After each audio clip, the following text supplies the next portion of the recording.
Salam, salam, salam. Dans le silence de la nuit, Bob Marley voit venir les cavaliers sans cheveux. Des silhouettes cachées, armées, invisibles. Les oppresseurs, peut-être. Les libérateurs, peut-être aussi. Midnight Rovers est une chanson mystique. Une vision entre rêve et réalité où les esprits voient dans la nuit et luttent contre Babylone. Dans cette bataille invisible, la musique devient une arme. Le reggae devient prophétie. Bob Marley nous rappelle que dans l'obscurité, certains dansent, mais d'autres préparent la lumière. Oui. Nous poursuivons avec le dernier titre, le 10e et dernier morceau de l'album Catch Fire de Bob Marley and the Wailers. C'est une chanson énigmatique, militante et mystique à la croisée du reggae engagé et du spiritualisme Rastafari. Midnight Rovers est un morceau moins écouté que les autres. Et Bob Marley dit, I see 10,000 chariots. Je vois 10 000 chars de guerre coming without horses, qui viennent sans chevaux. The riders, they cover their face. Leurs cavaliers, ils se couvrent le visage. So, you couldn't make them out in smoky place. Impossible de les distinguer dans ce lieu enfumé. Coming without horses, the riders without electric bays, les cavaliers avec des éclairs électriques. So, you couldn't see their face. Leur visage reste invisible. Midnight Rovers, les fêtards de minuit. Hot Beats, Crusaders, croisés en marche. Midnight Rovers, fêtards de nuit. See them flying in the night. Je les vois voler dans la nuit. Flying by daylight. Et aussi voler en plein jour. They fly so high. Now they come in after midnight. Ils volent si haut. Ils arrivent après minuit. Ouais. Qui sont les Midnight Rovers dont Bob Marley parle? Dans le langage Rastafari et le contexte de Bob Marley, les Midnight Rovers peuvent avoir plusieurs sens. Il s'agit, des oppresseurs qui agissent dans l'ombre, comme la police, les espions, les politiciens corrompus, les marabouts qui détournent la conscience populaire, les charlatans, les gens qui visitent les tombes pour jeter un mauvais sort contre leurs voisins, contre leurs amis, contre leurs proches. Oui, et Bob Marley parle aussi des révolutionnaires discrets qui avancent dans la nuit sans bruit mais préparent la libération. Des âmes qui réfléchissent, qui se libèrent du système babylonien. Les jeunes du ghetto qui vivent entre la musique, la fumée et la résistance spirituelle. La chanson joue sur l'ambiguïté, ceux qui viennent après minuit. Ceux qui viennent après minuit et qui peuvent être des libérateurs, mais aussi des prédateurs. Une vision apocalyptique de l'avenir. Ils voient l'avenir venir. I see 10,000 chariots coming without horses. Cette image biblique et prophétique fait penser aux chars célestes, aux forces invisibles. Mais Bob Marley les modernise, ils contextualisent.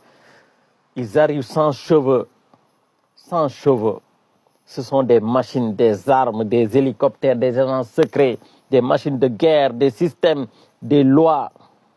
Le monde est en guerre spirituelle. Bob Marley va venir un affrontement.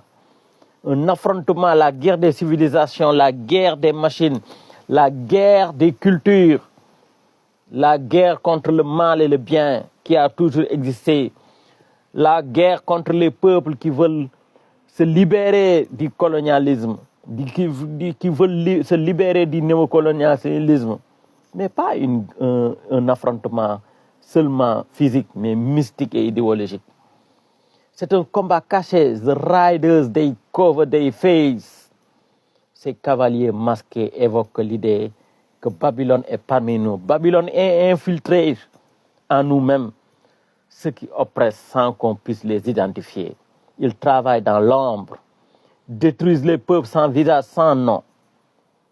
Et vous avez l'exemple le plus patent au Sénégal, ceux qui ont lutté pour que le système Macky Sall demeure, Ils sont toujours parmi nous, dans l'administration, dans la loi, dans la justice, dans l'administration secondaire, dans la gouvernance locale, dans la gouvernance territoriale et même dans les quartiers, dans les maisons. Mais en face, il y a aussi les rêveuses de nuit, de minuit, des esprits libres, des résistants qui volent dans la nuit, portés par la musique, par l'éveil spirituel, par la conscience, par le moi. Et Bob Marley utilise toujours la musique comme une arme spirituelle. Cette chanson envoûtante, presque psychologique, avec un rythme hypnotique, elle semble conçue pour une transe rituelle pour accompagner la méditation nocturne. La rébellion silencieuse des peuples, le cheminement intérieur Rastafari. Oui, c'est dans ce silence-là que Bob Marley chante. Et ce titre, dans l'album Catch Fire, est un titre mystérieux, poétique, presque ésotérique, mélangeant la nuit nocturne, la fuite et la spiritualité cachée. Oui, Bob Marley dit, les raveuses de minuit marchent quand la ville dort, quand les masques tombent, quand seuls les vrais cherchent encore la lumière. Ils ne font pas de bruit, ils ne parlent pas fort, ils observent et suivent les signes dans l'ombre. Mais Bob Marley dit, il poursuit, le soleil se lèvera, mais avant l'aube. Il faut marcher dans la nuit, chercher la vérité, même dans les ruelles sombres de Babylone. Ce sont eux les raveuses de minuit, les éveillés dans le sommeil du monde. C'est ça que Bob Marley donne comme message. Midnight Ravers, c'est la fermeture d'un chapitre d'un album Catch Fire. C'est le dernier souffle de l'album. Mais aussi le passage d'une conscience musicale à une quête spirituelle. Les raveurs, ces marcheurs de minuit, sont ceux qui refusent de se soumettre au sommeil de Babylone. Ceux qui vivent dans la nuit, ceux qui vivent entre la nuit et la lumière, à la recherche de la vérité, de la sagesse, de la liberté intérieure. Bob Marley chante les éveillés silencieux.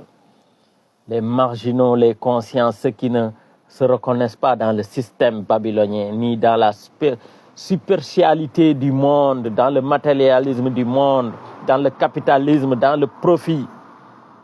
C'est une chanson codée, presque mystique, un message aux Rastas et aux rêveurs, à ceux qui marchent seuls, mais qui ne se sont jamais perdus. Car, dit-il, le soleil se lèvera. Mais d'ici là, marchons ensemble dans le noir, avec foi et avec musique comme torche. C'est des explications codées et très fortes, et très spirituelles. C'est pour cela que Bob Marley, les chansons de Bob Marley, vous pouvez écouter la musique et sentir quelque chose sans même comprendre l'anglais patois jamaïcain, sans même comprendre les textes, sans comprendre mais le rythme et le souffle que dégage la voix de Bob Marley, ça vous enivre, ça vous fait penser à une quête spirituelle, ça vous donne envie de réfléchir, ça vous donne envie de comprendre ce qui est dit, mais seulement le rythme vous transmet un message sensationnel. Et ça, c'est une touche spéciale de Bob Marley dans ses chansons. Nous, étant jeunes, étant enfants, adolescents, j'écoutais cette musique, mais je sentais quelque chose qu'il y avait au-delà du rythme, au-delà du tempo, un message. Et pourtant, je ne comprenais pas l'anglais en ce moment. J'avais entre 6, 7, 8 ans. Et même plus bas, quand j'avais 5 ans, j'écoutais cette musique qui me projetait. Je me disais que pourquoi ce rythme me fait trembler? Parce que, effectivement, la musique reggae est la musique de Dieu, d'après et Marcus Garvey. C'est la musique libératrice. Et je vais continuer sur une deuxième vidéo sur Midnight Ravers parce que c'est un son hyper important et un message très profond qui nous parle actuellement dans nos pays, qui nous parle aujourd'hui des gens qui dans la nuit visitent les tombes pour lancer les mauvais sorts aux gens qui veulent avancer, qui veulent réussir, qui veulent libérer leur peuple.